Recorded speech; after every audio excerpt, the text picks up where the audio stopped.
जय मां बनास, हर हर महादेव। तो मित्रों आज अपना दियोदरना एक राजकीय नेता साहेब श्री चेनाजी डेलकेट एमने त्यां मुलाकात एमनी फार्मनी मुलाकात करशो। मित्रों तमे पण मुलाकात करी शको छो।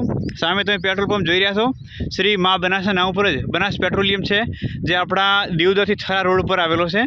लगभग दियोदरथी 1.5 किलोमीटर दूरी पर वखा गामथी नजीकमां। तो मित्रों खूब सारा वृक्षप्रेमी है, अहींया एमनी मुलाकात करावीशुं।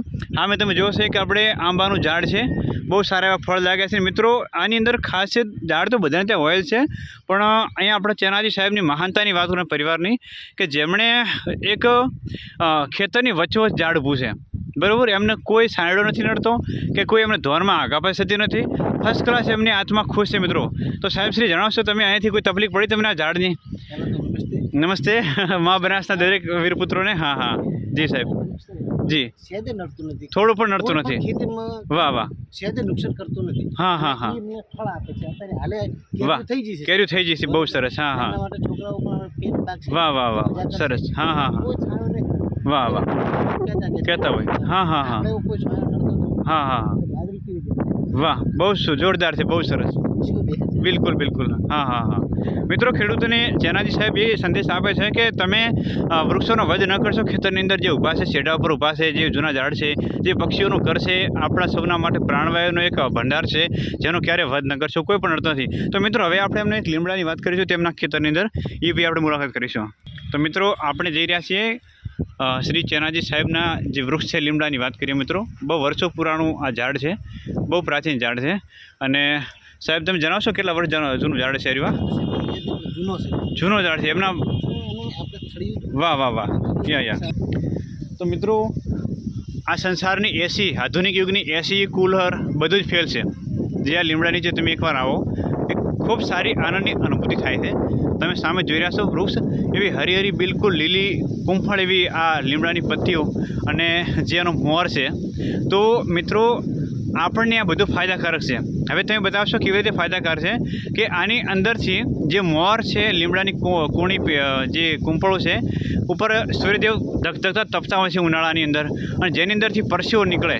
और જે વૃક્ષનારાયણ પણ શ્વાસ પ્રક્રિયા કરે છે, તો શ્વસન પ્રક્રિયા દરમિયાન જે કાંઈ વાયુ નીકળે છે, જે આપણા પરિવારના નાનાથી મોટા હર કોઈ સભ્યને और સૃષ્ટિના સભ્યોને દરેકને અંદર મિત્રો જાય છે। આપણે આ શ્વસન પ્રક્રિયાના માધ્યમથી સીધો મોર તો આપણે પી નહીં શકતા, કેમ કે આપણા વડવાઓ જે પીતા હતા, પણ જે આપણે શ્વસન પ્રક્રિયાના માધ્યમથી આ વૃક્ષને આપણે લઈએ છીએ અને એ આપણા શરીરને સ્વસ્થ રાખે છે। જેથી મિત્રો આજથી 20 વર્ષ 25 વર્ષ પહેલાંની આપણે વાત કરીએ તો આપણા જે શરીરનો બાંધો છે મજબૂત હતો, કેમ કે એ સમયે વૃક્ષ હતા और કાયા નિરોગી હતી મિત્રો। પણ અત્યારે શરીરનો બાંધો છે બિલકુલ ઓક્સિજન વગરનો છે, કેમ કે ઝાડ ઓછું થઈ ગયું છે। તમે લેહ લદ્દાખની અંદર મેં જોયું છે, તમે આવજો જ્યાં લોકોની હાઇટ 4 થી 4.5 ફૂટ મુશ્કેલથી હોય છે, અહીંયા આપણે 5 ફૂટના હાઇટવાળા જોઈએ, કેમ કે એ વૃક્ષો છે।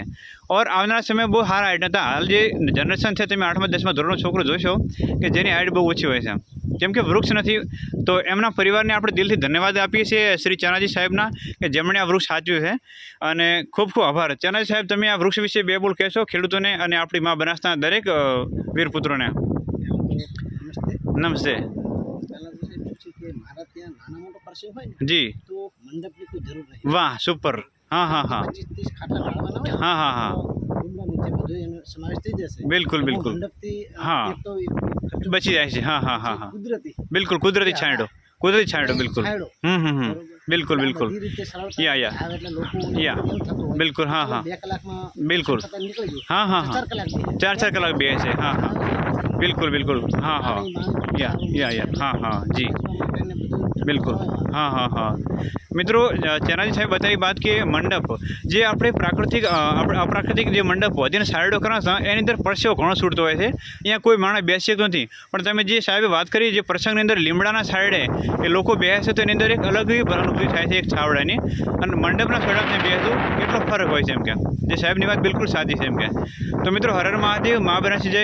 સાહેબશ્રીના પેટ્રોલ પંપની મુલાકાત તમે કરજો, અને સાહેબનો સ્વભાવ બિલકુલ નિર્મળ છે, બહુ સારી એવી આત્મા છે। મિત્રો મને ખૂબ જ આનંદ થયો કે મા બનાસ ધરતી પર આવી આત્મા અવતરિત થયા છે, અને પરમાત્માની કૃપાથી સદાય એમનો પરિવાર કુશળ મંગળ રહે એવી આપણે શુભકામના કરીએ છીએ। અને સાહેબને આપણા ગ્રુપની અંદર મા બનાસના વીર પુત્ર તરીકે બિરુદ આપીને સ્થાન આપીએ છીએ।